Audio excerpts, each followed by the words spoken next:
Hello, everyone. Good morning, or maybe I should say good morning West and Mountain time zones, and good afternoon to the Central and East time zones. Looks like it's exactly 10:30, so I will go ahead and get started. I do see that there are some folks that are still joining in, but for sake's time, we'll just go ahead and get started. If you're a regular to our monthly webinars, no, this is not Steve Jackson with a very bad cold. My name is Joanne Vernon, and I'm the Regional Manager of Benefit and Compliance Services in the West. So I'm very excited to be able to share with you today an overview of the new HRA final rules that were just released. Just a little bit of housekeeping before we begin. Everyone will be in listen-only mode, but please do use that question feature to ask any questions that you might have. I will be recording this webinar, and it is being recorded. I believe, yep, I'm going to make sure. So it is being recorded, and we will have an overview flyer provided to you along with a link to the recording on our Broker Concierge YouTube channel, and that'll be distributed shortly after the conclusion of our webinar today. Again, please be sure to post any questions that you might have, and although I most likely won't be able to answer them live due to the number of participants and the time that we have together today, but a team member will respond to you quickly after the webinar. So let's go ahead and get started.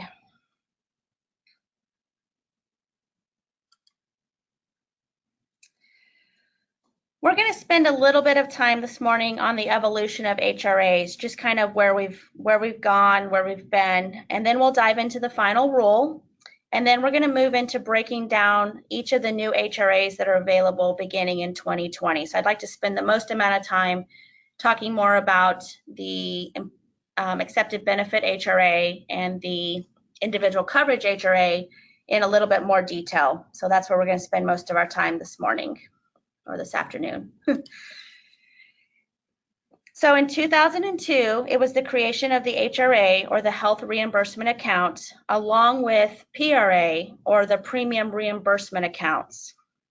But then the ACA came along in 2013, and it removed the eligibility of the PRAs and defined the accepted benefit rules. What that meant was that an HRA could not be set up without a group health plan integrated, and that integration required that it be an ACA compliant, employer-sponsored group plan. Some of the plans that were still available that were considered accepted benefits were retiree HRAs were still available, along with dental and vision only HRAs. Those were still permitted as well. What was no longer allowed were your standalone HRAs, along with the reimbursement of individual health premiums, because they violated ACA's revisions to the Public Health Service Act, or the PHSA. And the penalty for continuing those plans was an excise tax that could run $100 plus per day per participant. And there was no maximum capped on that. So that could be a significant penalty for an employer for continuing to offer those plans after the ACA passed.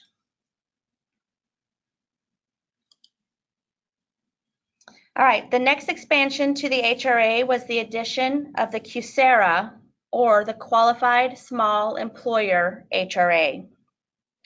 This one was created in 2016, and it allowed employers with less than 50 full-time equivalents and not, so that was key, not offering a group health plan to reimburse for health expenses and individual health premiums.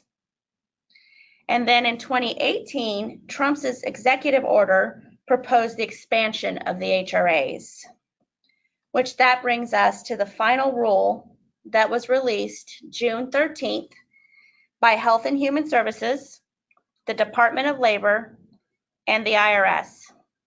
I find that pretty amazing that those three bodies were all part of this final rule. So HHS, the DOL, and of course the Treasury, which allowed employers of any size, so no longer restriction on size, to offer two new kinds of health reimbursement arrangements, which is the accepted benefit HRA and the individual coverage HRA.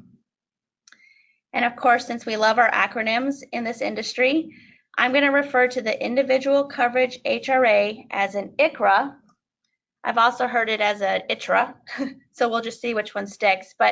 And then the accepted benefit HRA, I'm going to refer to it as the EBRA. So as I'm going through the presentation, you'll hear me call either one the ICHRA, which is the individual coverage, or EBRA, which is the accepted benefit HRA. All right, so the ICHRA and the EBRA are available beginning with plan years 2020 and beyond. And as with all HRAs, it is key to always point out that these accounts are funded with employer money and not employee money. So they're always funded by the employer and not by the employee. So that is the same with these new HRAs that we now have available to us. These new HRAs, along with the QSERA, and really the previously allowed HRAs, will give us continued flexibility for employers of all sizes in developing and designing what is important to their specific demographic. And just as important, it gives you, the broker, the consultant, the ability to consult with your clients, knowing that you have solutions that are available to meet their needs.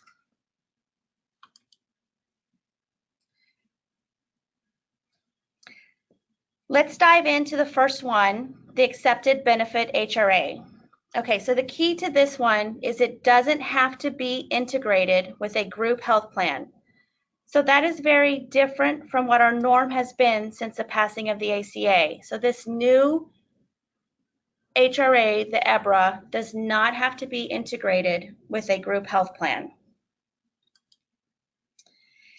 The EBRA allows employers to provide pre-tax dollars for qualified medical expenses to reimburse premiums for vision and dental, student policies, short-term or limited duration policies, as well as COBRA premiums.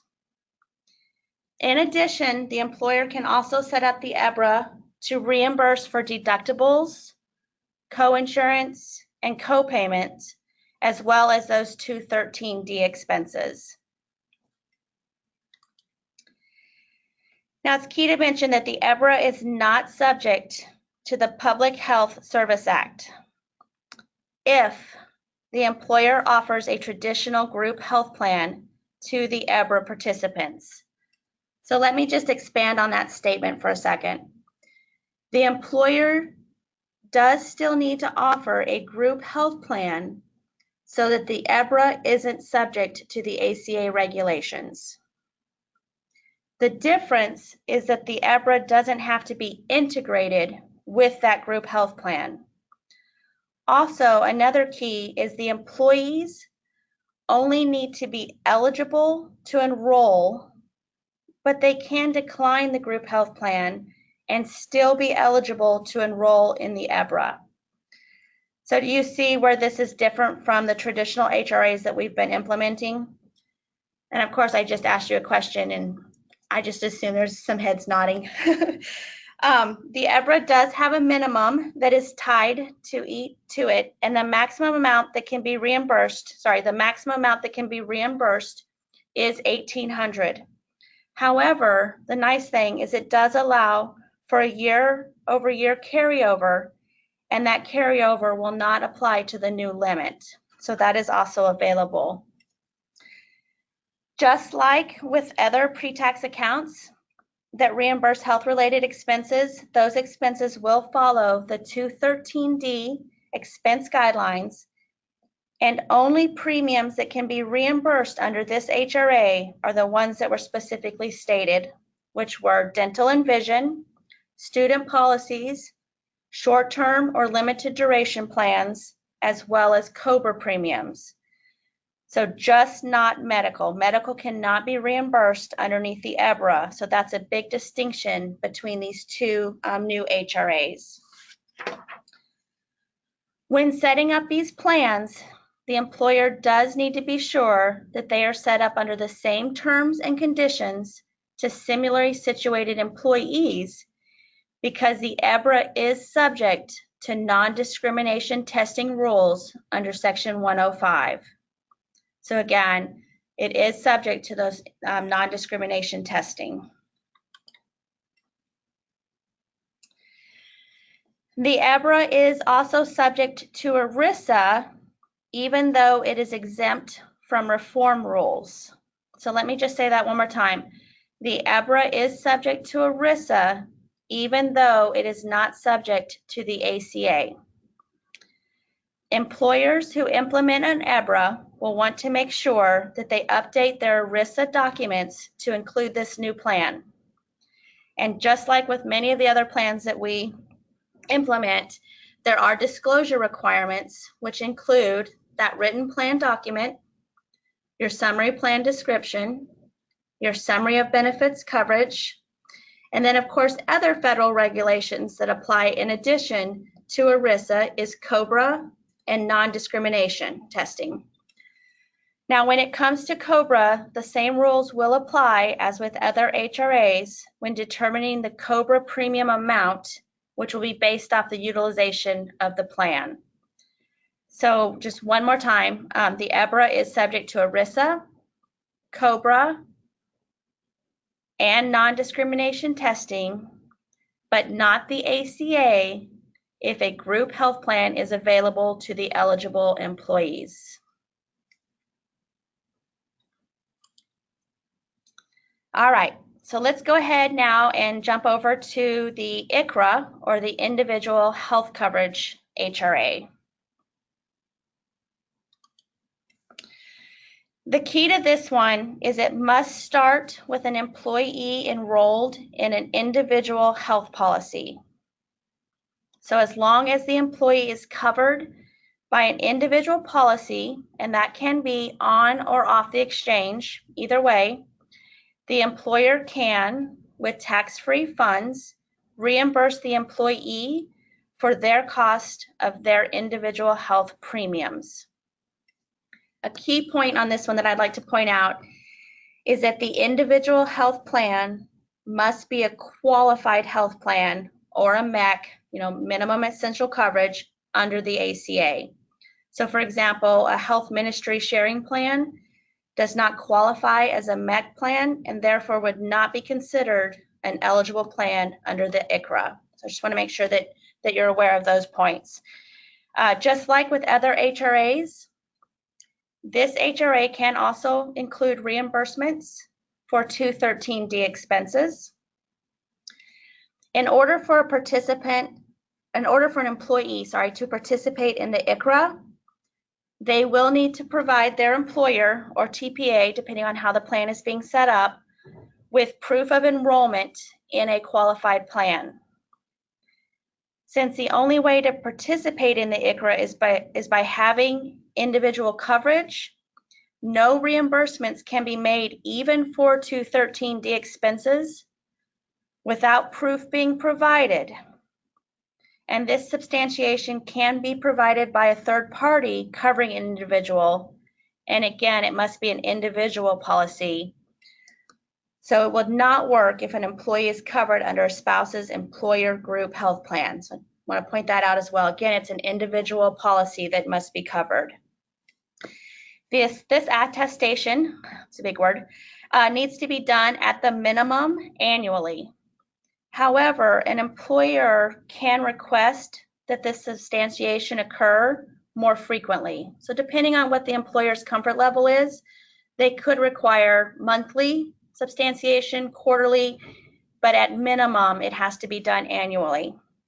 And the Department of Labor did provide a model notice for employers to be able to help with this attestation requirement piece.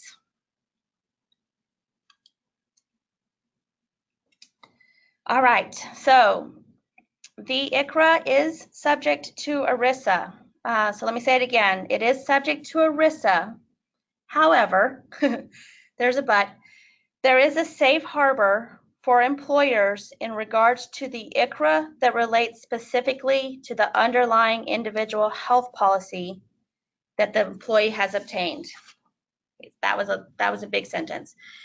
The DOL did amend the definition of a group health plan so that it wouldn't consider the individual insurance under the ICHRA. However, the following rules must apply. The purchase must be voluntary. The employer cannot select the plans that are available, and the employer cannot endorse any insurance coverage. For example, they can't say you must enroll in an HMO plan in order to participate. So that is not allowed. In addition, they are requiring that the employer notify the employee annually that that individual plan that they've purchased is not subject to ERISA. So I'm going to just say that one more time. The ICHRA, the individual coverage HRA, the actual policy, is subject to ERISA. But the underlying individual health plan that the employee has purchased is not subject to ERISA as long as those safe harbor rules are followed. If the group is an ALE or they're an applicable large employer under the ACA and they are subject to that employer mandate, the employer can avoid those employer shared responsibility penalties if the ICHRA is affordable to those employees.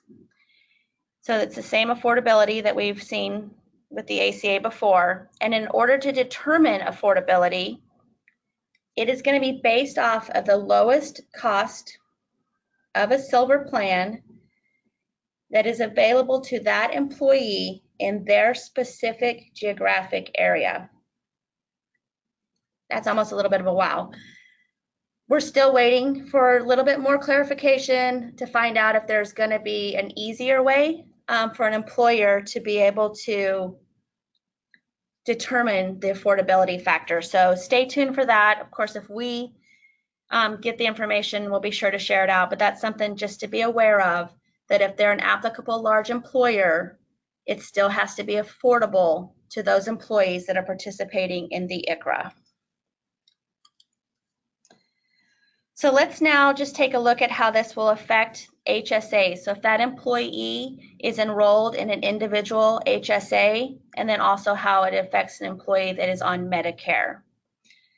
An employee will still be eligible to contribute to an HSA as long as the ICHRA is only reimbursing the individual health premiums and or by limiting the health reimbursements in accordance with HSA rules.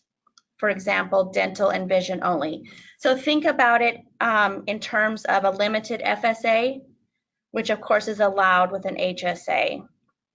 So when would it not work? Let's go that direction. If the employer sets up the ICHRA and allows for unreimbursed health expenses, all of them that are available under that section 213D, that employee would not be eligible to contribute to their HSA if they are participating in the ICHRA. And this is even if they don't submit any expenses that are section 213D, but because the eligibility for them to submit them is there, they would not be able to contribute to their HSA. So I mentioned that because I want to make sure that when you're talking to your employers that you're aware of that is something that could come up. Now the ICHRA can also reimburse individuals for Medicare Part A, B, C, D, and of course supplemental plans. So really the broad scope of Medicare can be reimbursed through an ICHRA as well. All right, just like other HRAs, the same terms and conditions must be met for all eligible employees within a defined class. And we'll go over classes on the next slide. An employer can contribute more based on the number of dependents and age of the employee. So more is definitely the emphasized word in that word in that statement. Benefit amounts by age can increase by 3 times the maximum dollar amounts that are available to the youngest participant or family size. Now, we're still waiting on further guidance on this one as well, but we believe if this is met, so if they stick to that up to 3 times the maximum dollar amount, that non-discrimination testing would not be required. So stay tuned on that one. It's still, we're not completely sure on that one, but as of right now, it looks like non-discrimination testing would not be required as long as that piece of it was met. Mid-year enrollment can be prorated with this plan, but it must be determined prior to the beginning of the plan year. So what that means is it needs to be in your plan documents that you've set it up that way, and it has to apply to the same class of employees.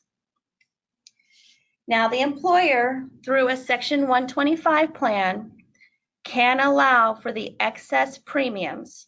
So that's the additional amount that the employee may still have due after the ICHRA reimburses to be taken out on a pre-tax basis if certain conditions are met. So this could be a real bonus for employees, but these are the conditions. 1, it must be purchased off exchange. Number 2, they cannot be eligible for the premium tax credit. And then number 3, here's where it may not be a bonus for the employer. The employer now has to pay the carrier on behalf of the employee. And in addition, ERISA could come into play because of the Section 125 plan being utilized. So yes, it is an option, but when you're meeting with the employer, it's better, you're gonna have to weigh out those pros and cons to determine if it's still a good benefit for everybody. All right, so defined classes. When setting up the HRAs, the employer can offer the benefit to a certain class of employees, and that class of employees must be offered on the same terms and conditions to all employees within that class. So as you can see from this slide, we've noted some bona fide classes for your review. One that I see being of immediate value is the geographic location. Think about a group that provides a plan to their employees, but has a subset of their population outside of the state. And therefore, coverage could be challenging for those folks that are outside of the state. Could the ICHRA then become a viable solution for that subset of employees? So just when you're looking through this list, you may start thinking, I have some groups that this might work with. In order to set up the ICHRA, the regulation does require that a minimum class size be offered the benefit. This is the offer of the benefit and not the actual members in the class that participate in the plan. So they have to make an offer, but employees can decline to participate, and it doesn't affect the ICHRA going into place as long as the minimum size is met. So for employers that have less than 100 employees, they need to be able to class out a minimum of 10 employees. For employers that have between 100 to 200 employees, that is 10% of their total number of employees must be eligible. And then for employers with more than 200, the minimum class size is 20 employees. So just something to keep in mind when you're going through the steps. As with everything that we work with, there are annual notice requirements, of course. The annual notice requirements do apply to both the ICHRA as well as the EBRA. You must provide a 90-day notice in advance of the plan. So that means if you're thinking about setting this up for a group for 1/1, that notice must be provided to those eligible employees by 10/1. However, this is a good thing, they did provide a first-year exception. And that first-year exception is if the plan is created less than 120 days prior to the plan year, then notice just needs to be given by the first day of the plan year. Always a good thing. Like I had mentioned, you can create Section 125. If you're doing that, you need to make sure that the plan documents are updated to reflect that the employee can pay a portion of their individual health premiums through the pre-tax basis. So that's just kind of a, don't forget, you need to make sure that one. COBRA notifications apply to both plans. So I'm going to stop there for just 1 second. The EBRA is subject to COBRA regulations and the ICHRA is subject to COBRA. But there's one little caveat to that. The employee would not be eligible for COBRA under the ICHRA if the individual health plan has terminated. So if you think about it, that makes sense, right? If you must have an individual health plan in order to participate in the ICHRA, if that individual health plan is terminated, let's say for non-payment of premiums, there's nothing to COBRA. There's no reason to take it. So just one of those things, the ICHRA, if the individual health plan is terminated, COBRA is not required to be offered.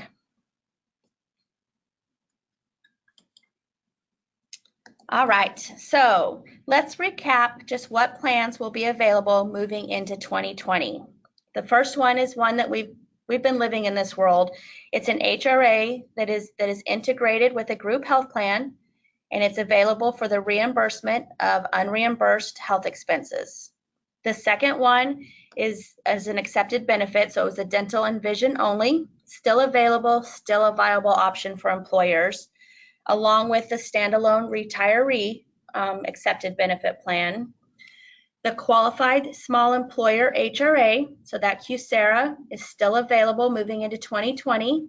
Again, that one is for employers with less than 50 employees and not offering any type of group health plan. The new ones that we just went over, so the individual coverage HRA, the ICHRA, that one does allow employers to reimburse for individual health coverage along with 213D expenses. And then the final one is the EBRA, that accepted benefits HRA, which allows for employers to reimburse individual premiums for dental, vision, student policies, short-term or limited duration plans, as well as COBRA premiums. And it does also include those 213D expenses. I mean, I've had many discussions over the last few weeks with different brokers regarding these new HRA plans. And as we've been talking about these new plans, their minds start going, right? They start, well, what about this group? Would this work for this one? You may have been, as we've been going through this presentation, having the exact same conversation with yourself that this might work for this plan. If that's the case, be sure to reach out to your prime pay regional manager that's in your area for any questions that you have.